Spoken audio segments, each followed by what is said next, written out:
Hi, my name is Josie Fehrenbacher and I'm an Eastern Illinois Dietetics student. I'm here today to talk to you about portion sizes. Portion sizes are the size of the amount of food that we get to choose to eat. It can be small or it can be big, and you get to choose how much you put on a plate or how much you decide to eat off of a plate that you've been served. It's important to know about portion sizes because sometimes we're not always served the amount that we should probably eat. For example, this bagel here may be served to you, but a regular portion size of a bagel is about the size of a can of tuna. So as you can see, there's a large difference between what you are served and what you should ideally eat. So when you're making a meal or a snack and you're wondering what kind of portion you should use, there are some good ways to measure portions. The first most common way is to use measuring cups. And as you can see here, they come in all different sizes. Sometimes they are marked, like this glass here, and sometimes they have the sizes written on the handles.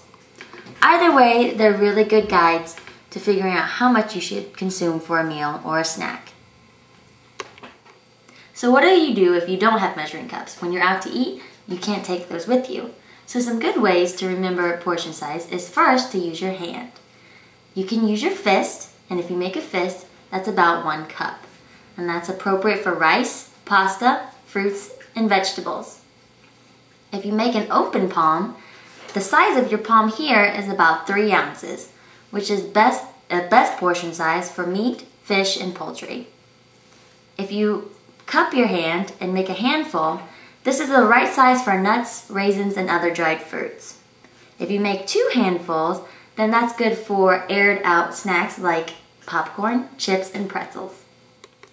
So if you don't have measuring cups or measuring spoons, you can also use common household items to help you figure out portion sizes.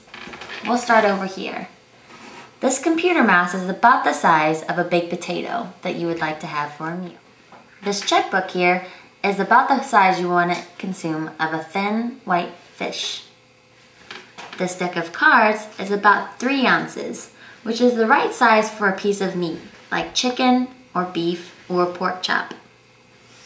Over here, these two, a marshmallow and a ping pong ball, they're 1 ounce. And that's about how much you want to scoop out of the jar of peanut butter. Here, this tennis ball represents 2/3 of a cup, which is good for vegetables and certain grains. This baseball is 1 cup, which is how much you want to put on your plate when you dip pasta, rice, and other cereals. These 2 CD discs are about the size that you'd like to eat when you make a lunch meat sandwich. This cube here is the approximate size of how much cheese you would like to have in a snack or with your meal. And finally, this poker chip represents about the right portion of butter, margarine, or other oils. Portion sizes can be fun, and they're very helpful. So whenever you're out to eat or you dip your own plate, you know that portion sizes can help you fit all the healthy things that you need for a balanced meal. For more information about portion sizes, you can go online or you can ask your doctor. Thank you for watching, and I hope you find this very helpful.